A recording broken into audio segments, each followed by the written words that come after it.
الحمد لله نحمده ونستعينه ونستغفره ونؤمن به ونتوكل عليه ونعوذ بالله من شرور أنفسنا ومن سيئات أعمالنا من يهده الله فلا مضل له ومن يضلله فلا هادي له وأشهد أن لا إله إلا الله وحده لا شريك له وأشهد أن محمدًا عبده ورسوله أما بعد فإن خير الحديث كتاب الله وخير الهدي هدي محمد صلى الله عليه وسلم وشر الأمور محدثاتها وكل محدثة بدعة وكل بدعة ضلالة وكل ضلالة في النار.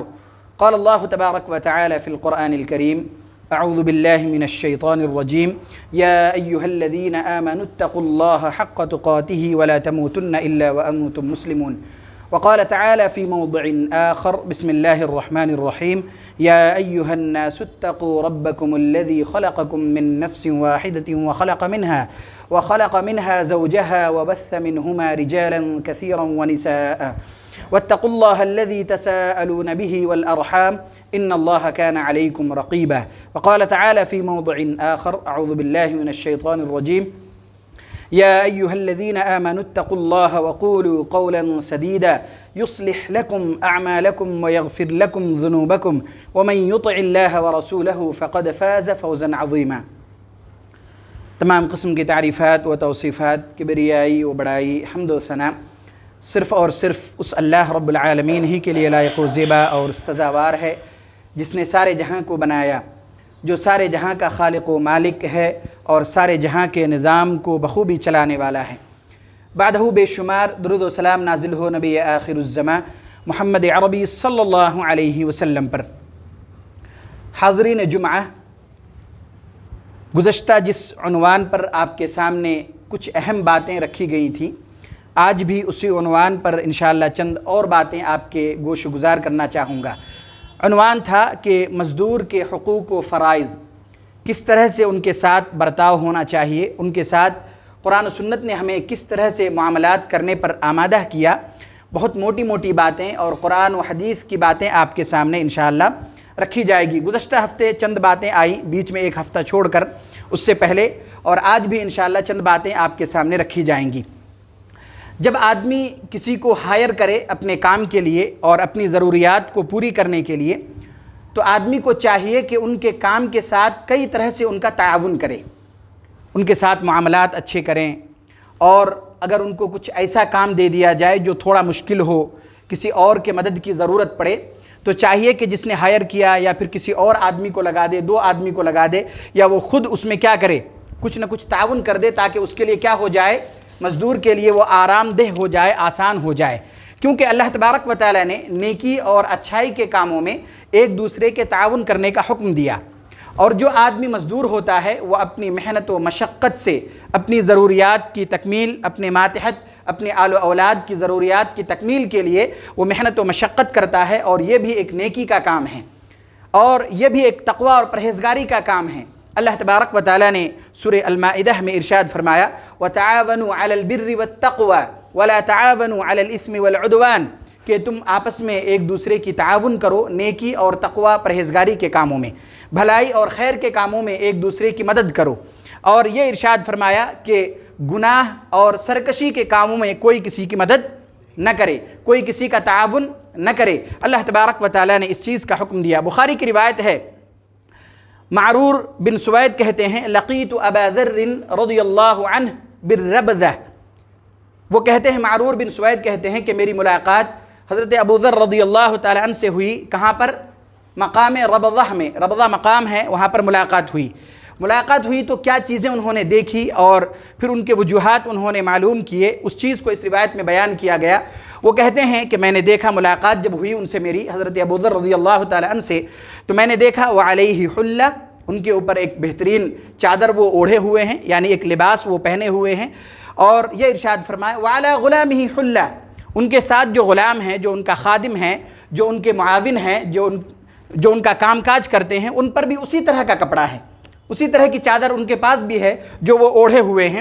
انہوں نے کہا فسألتہ عن ذلک، میں نے ان سے پوچھا، دریافت کیا اس معاملے کو چونکہ لوگوں کے ذہن میں تھا عام طور سے کہ جو مالک ہے جو کام دیتے ہیں وہ تھوڑا اچھے کپڑے پہنیں گے یا ان کی پہچان ایک الگ ہوگی۔ انہوں نے پوچھا کہ اس کا کیا ماجرا ہے، جو کپڑا آپ پہنے ہوئے ہیں، آپ کے ساتھ جو غلام ہے جو خادم ہیں ان پر بھی وہی کپڑا ہے، وہی کپڑا وہ پہنے ہوئے ہیں۔ تو وہ کہتے ہیں فَسَأَلْتُهُ عَنْ ذَلِكَ، میں نے پوچھا ان سے، دریافت کیا اس معاملے کے بارے میں۔ فَقَالَ، انہوں نے ایک دم حقائق کے ساتھ چیزیں بیان کی۔ کون؟ حضرت ابو ذر رضی اللہ تعالی عنہ، بہت حقائق کے ساتھ، تھوڑی بھی ان کو شرمندگی محسوس نہیں ہوئی، ایک دم حقائق سامنے کھول کر رکھا۔ انہوں نے کیا کہا؟ انہوں نے کہا انی ساببت رجلا فعیرته بأمی، میں نے اس غلام کو برا بھلا کہا تھا، کسی کام کے نقص کی وجہ سے ہو سکتا ہے، کچھ کمی کی وجہ سے ہو سکتا ہے۔ تو انہوں نے کیا کہا؟ میں نے اس غلام کو برا بھلا کہا تھا اور ان کی والدہ کے ذریعے سے ان کو عار دلائی تھی، میں نے کچھ ایسی باتیں کہی تھی کہ ان کے ماں کی ذریعے سے میں نے ان کو عار دلایا تھا۔ اور یہ بات کن کو پتہ چل گئی؟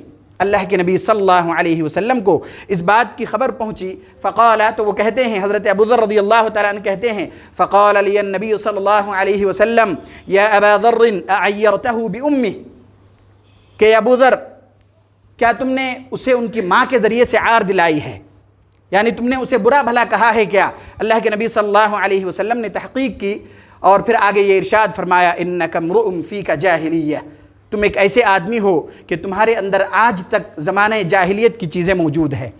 یعنی یہ اتنی گھناونی چیز ہے، اتنی بری چیز ہے اپنے خادم کو، اپنے غلام کو یا اپنے مزدور کو برا بھلا کہنا، گالی گلوچ کرنا، کہ زمانہ جاہلیت کے چیزوں میں سے اللہ کے نبی صلی اللہ علیہ وسلم نے شمار کرایا۔ اور حضرت ابو ذر رضی اللہ تعالی عنہ سے یہ کہا کہ تم ایک ایسے آدمی ہو کہ تمہارے اندر آج تک زمانہ جاہلیت کی چیزیں پائی جا رہی ہیں، کہ زمانہ جاہلیت میں لوگ اس طرح کی چیزیں کیا کرتے تھے۔ اور پھر آگے آپ نے سمجھایا اللہ کے نبی صلی اللہ علیہ وسلم نے، اور یہ ارشاد فرمایا اخوانکم خولکم، تمہارے غلام، تمہارے خادم تمہارے بھائی ہیں۔ اور پھر آگے ارشاد فرمایا جعلہم اللہ تحت ایدیکم، اللہ تبارک و تعالیٰ نے جو تمہارے ماتحت ان کو بنایا ہے کسی نہ کسی حکمت کے تحت بنایا ہے۔ اور حکمت اس سے پہلے آئی، قرآن کی آیت سے آپ کے سامنے رکھا گیا کہ اللہ تبارک و تعالیٰ نے ہر ایک کا درجہ الگ بنایا، کسی کو امیر بنایا تاکہ امیر اپنی ضرورت غریبوں کے ذریعے سے ان کے کام کاج سے پوری کرے، کسی کو غریب بنایا تاکہ وہ اپنی ضرورت، روپے پیسے مال و دولت کی ضرورت کو پوری کرے، امیر لوگوں کے کام کاج کر کے ان کے تعاون اور مدد کر کے۔ اللہ تبارک و تعالیٰ نے قرآن کریم میں بہت صاف الفاظ میں ان چیزوں کو بیان کیا۔ چنانچہ اللہ کے نبی صلی اللہ علیہ وسلم نے بھی یہ ارشاد فرمایا جعلہم اللہ تحت ایدیکم، اللہ تبارک و تعالیٰ نے غلاموں کو، خادموں کو تمہارے تحت جو رکھا ہے یہ کسی نہ کسی حکمت کے تحت ہے۔ فمن کان اخوہ تحت یدی، چنانچہ جس کا بھائی کسی کے ماتحت ہو، یعنی جب کوئی آدمی کسی کو اپنی خدمت کے لیے ہائر کرے، مزدوری کے طور پر انہیں، اجرت کے طور پر انہیں لائے، تو کیا کرے؟ آگے ارشاد فرمایا فَيُطْعِمُهُ مِمَّا يَأْكُلُ، تو اسے چاہیے کہ وہی کھلائے جو وہ خود کھاتا ہے۔ اور آگے ارشاد فرمایا وَلْيُلْبِسْهُ مِمَّا يَلْبَسُ، اور وہی پہنائے جو وہ خود پہننا پسند کرتا ہے۔ وَلَا تُكَلِّفُوهُمْ مَا يَغْلِبُهُمْ، اور ان کی طاقت سے زائد ان پر بوجھ یا کام ان کو نہ دو، جتنے کا وہ مکلف نہیں ہے، جتنا بوجھ وہ نہ اٹھا سکتا ہو، جتنا کام وہ نہ کر سکتا ہو، اس سے زائد ان پر وہ کام نہ ڈالو۔ اور آگے ارشاد فرمایا فَإِن كَلَّفْتُمُوهُمْ فَأَعِينُوهُمْ، اور اگر کبھی ایسی ضرورت پیش آ جائے کہ ایک آدمی کو کسی نے ہائر کیا، کچھ کام تھا کہ وہ کر نہیں پا رہے ہیں، تو ظاہر بات ہے کہ اللہ کے نبی صلی اللہ علیہ وسلم نے ایک بہترین تجویز بیان کی اور یہ ارشاد فرمایا کہ اگر کبھی ایسی ضرورت پیش آ جائے کہ جس کو تم نے ہائر کیا ہے، خدمت کے لیے بلایا ہے، اجرت پر بلایا ہے، اور اس سے وہ کام نہیں ہو پا رہا ہے، تو تم کیا کرو؟ فَأَعِينُوهُمْ، ان کی مدد کر دو۔ ہو سکتا ہے دو آدمی کے ذریعے سے وہ کام کیا ہو جائے؟ پوری ہو جائے، تو لہٰذا تم اس کے کام میں کیا کر دو؟ مدد کر دو۔ حضرت ابو ذر رضی اللہ تعالی عنہ نے جو ان کو وہ کپڑا پہنایا تھا اللہ کے نبی صلی اللہ علیہ وسلم کے اسی فرمان کی وجہ سے کہ آپ نے یہ ارشاد فرمایا کہ جو چیز تم کھانا پسند کرو وہ کھلاؤ، جو پہننا پسند کرو اسی طرح کا تم کیا کرو؟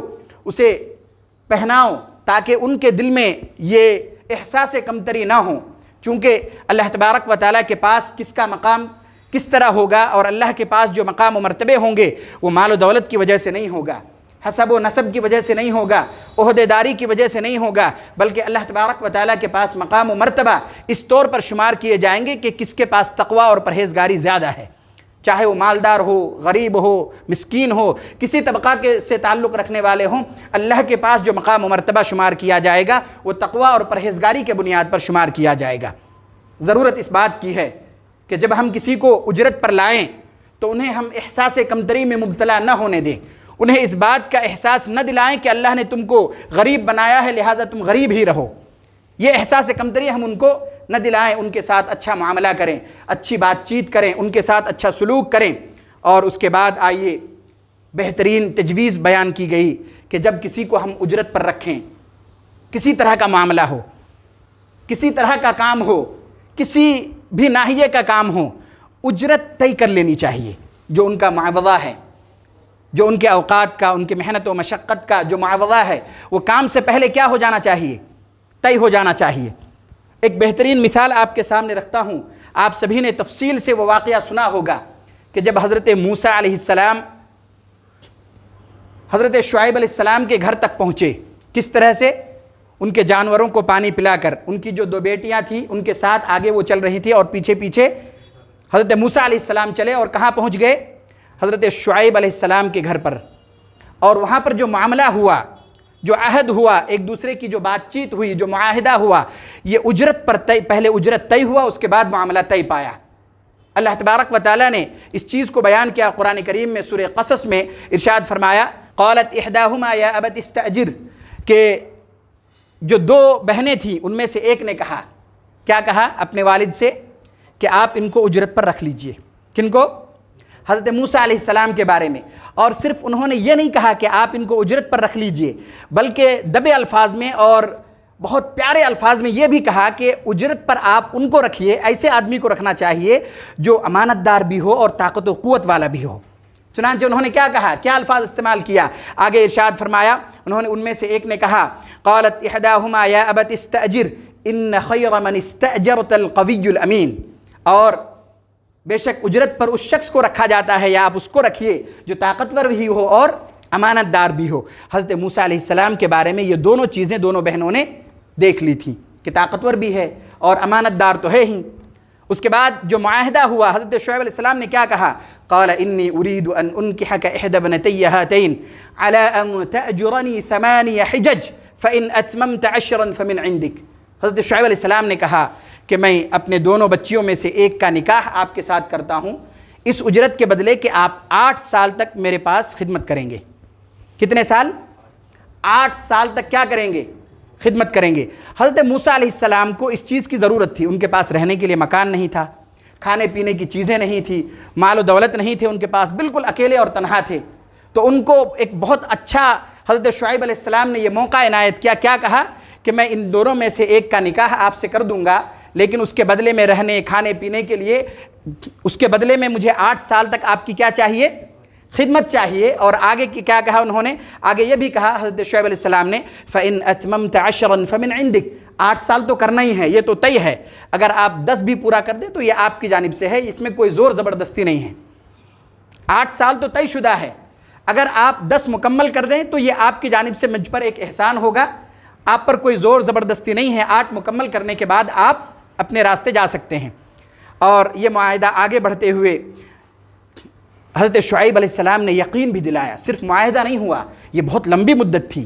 حضرت شعیب علیہ السلام نے آگے کہا، وَمَا أُرِيدُ أَنْ أَشُقَّ عَلَيْكَ، اور میں آپ پر کوئی بوجھ نہیں ڈالنا چاہتا، 8 سال میں چاہتا ہوں کہ میری آپ خدمت کریں، یہ طے شدہ ہے، اور 10 اگر آپ کر دیں تو آپ کی مرضی، آپ کا احسان مجھ پر ہوگا، لیکن اگر آپ نہیں کرنا چاہیں تو آپ پر میں مشقت نہیں ڈالوں گا، آپ کو مشقت میں نہیں ڈالوں گا۔ ستجدونی ان شاء اللہ من الصالحین، اور آپ یقیناً مجھے نیکوکار لوگوں میں سے پائیں گے، یعنی میں اپنا عہد نہیں توڑتا، اور نیکوکار نیک صالح لوگوں میں سے مجھے پائیں گے۔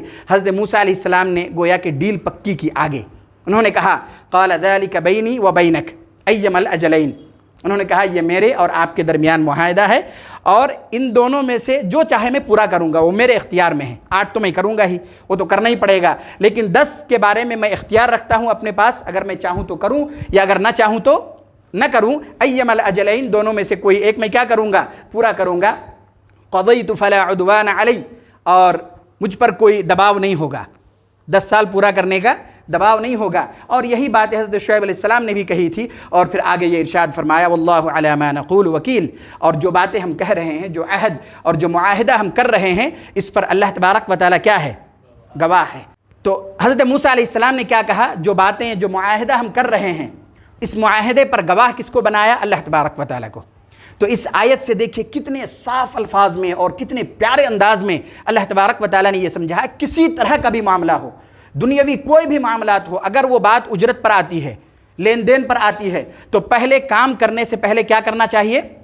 وہ لین دین ہونی چاہیے، وہ بات چیت مکمل ہونی چاہیے، پورا ہو جانا چاہیے، تاکہ وہ کیا ہو؟ آپس میں اختلافات بعد میں نہ آئیں، ایک دوسروں پر اور ایک دوسرے سے جھگڑے کی چیزیں سامنے نہ آئیں۔ اگر یہ چیزیں ہمارے درمیان ہیں کہ ٹھیک ہے کسی کو بلا لیا، آ جائیے کام کر لیجئے، دیکھیں گے بعد میں، کام کرنے کے بعد دیکھیں گے، نہیں، یہ صحیح طریقہ بالکل بھی نہیں ہے۔ اس میں اختلافات کے بہت زیادہ گنجائش ہے کہ آدمی کیا کرے۔ اچھا، بعض دفعہ ایسا بھی ہوتا ہے کہ اگر جان پہچان والا ہو، روز کام پہ بلاتا ہو، تو بات چیت کیا ہی کرنا، کام کر لیں گے پھر دیکھیں گے۔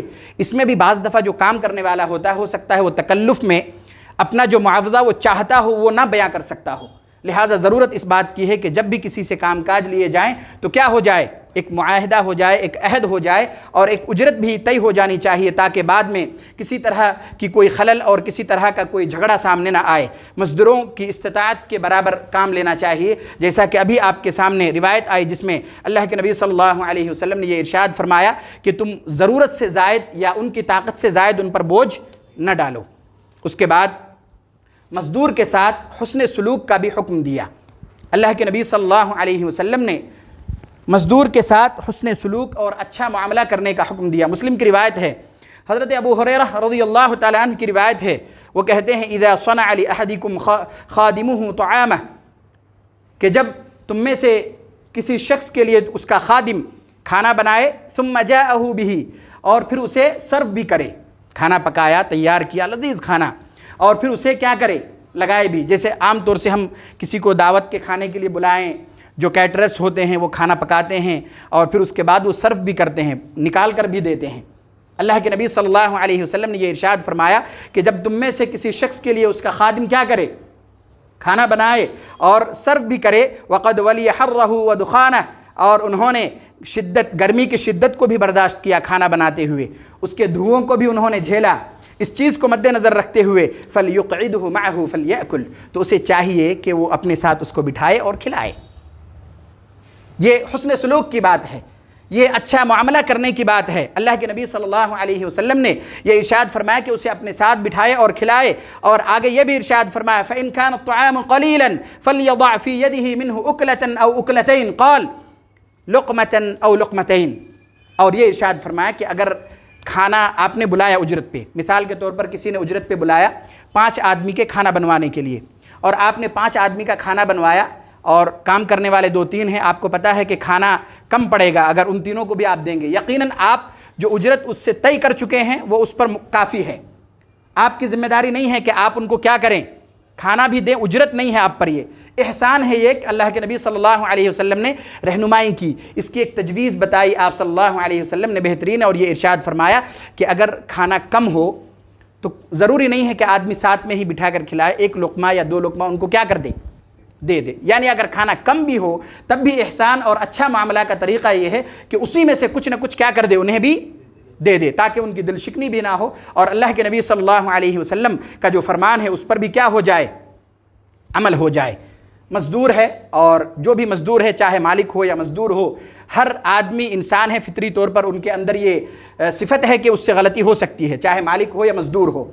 تو مزدور سے جب کوئی غلطی ہو جائے، کچھ نقص ہو جائے، کچھ کمی ہو جائے، تو اللہ کے نبی صلی اللہ علیہ وسلم سے پوچھا گیا، سوال کیا گیا کہ اگر کوئی خادم ہے، غلام ہے، جو بار بار غلطی کرتا ہے، کیا کروں؟ اس کے ساتھ کیا معاملہ ہونا چاہیے؟ کتنی مرتبہ معاف کروں؟ ایک آدمی آیا، ترمذی کی روایت ہے، حضرت عبداللہ ابن عمر رضی اللہ تعالیٰ عنہما سے روایت ہے، وہ کہتے ہیں جاء رجل الى النبی صلی اللہ علیہ وسلم فقال یا رسول اللہ کم اعفو عن الخادم، ایک آدمی اللہ کے نبی صلی اللہ علیہ وسلم کے پاس آ کر یہ دریافت کیا، پوچھا کہ اللہ کے نبی صلی اللہ علیہ وسلم خادموں سے کتنی مرتبہ معاف کروں؟ ایک آدمی ہے جو روز کام کرتا ہے، تو اب ان سے کتنی مرتبہ معاف کیا جائے؟ جو کچھ غلطی ہو جاتی ہے، کچھ خامیاں ہو جاتی ہے، کچھ نقص اور کمی ہو جاتی ہے، تو ان سے کتنی مرتبہ کیا کریں؟ معاف کریں۔ اللہ کے نبی صلی اللہ علیہ وسلم خاموش رہے، آپ نے کچھ نہیں کہا۔ دوسری مرتبہ انہوں نے پھر پوچھا، اللہ کے نبی صلی اللہ علیہ وسلم اپنے غلام اور اپنے خادم سے، اپنے مزدور سے کتنی مرتبہ معاف کروں؟ اگر کچھ غلطی وہ کرتا ہے دن میں کتنی مرتبہ معاف کروں؟ اللہ کے نبی صلی اللہ علیہ وسلم نے ارشاد فرمایا کہ ہر روز 70 مرتبہ معاف کرو۔ کتنی بار؟ 70 مرتبہ معاف کرو ہر روز۔ اس سے جو اندازہ لگانے والی بات ہے وہ یہ ہے کہ اگر کوئی مزدور ہے جس سے کچھ غلطی، کچھ خامی، کچھ نقص رہ جائے تو انہیں ڈانٹنے کا نہیں ہے۔ اللہ کے نبی صلی اللہ علیہ وسلم نے کیا کہا کہ انہیں معاف کرو۔ پہلی مرتبہ جب پوچھا آپ خاموش رہے، دوسری مرتبہ پوچھا تو آپ نے کیا کہا؟ روزانہ 70 مرتبہ معاف کرو۔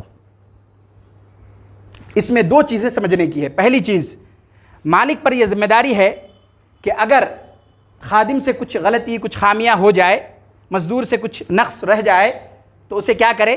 درگزر کا معاملہ کرے۔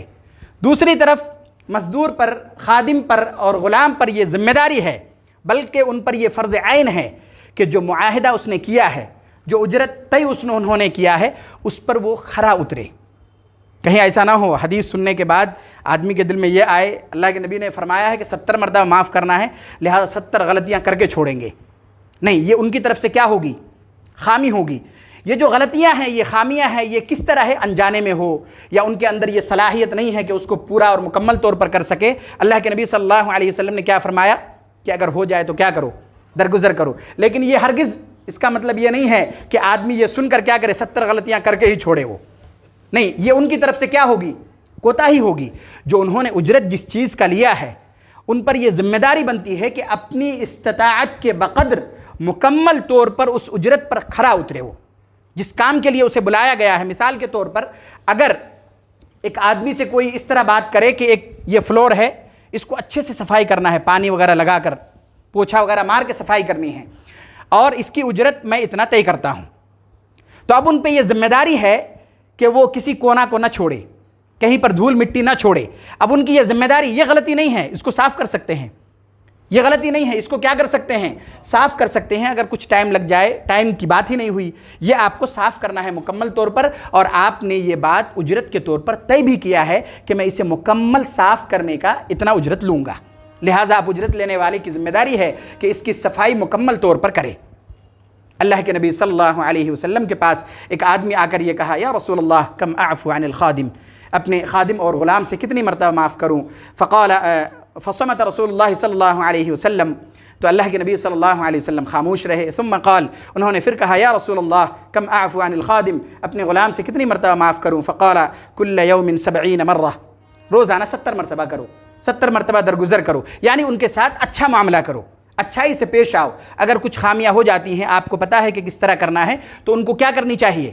رہنمائی کرنی چاہیے، ان کو بتانا چاہیے کہ یہ کام اس طرح مت کیجیے، اس طرح کیجیے، یہ درست ہوگا، یہ مکمل طور پر اور اچھے طریقے سے ہو پائے گا۔ اور جب آدمی سے اجرت کی بات ہو جائے تو اب دینے میں ٹال مٹول نہ کرے۔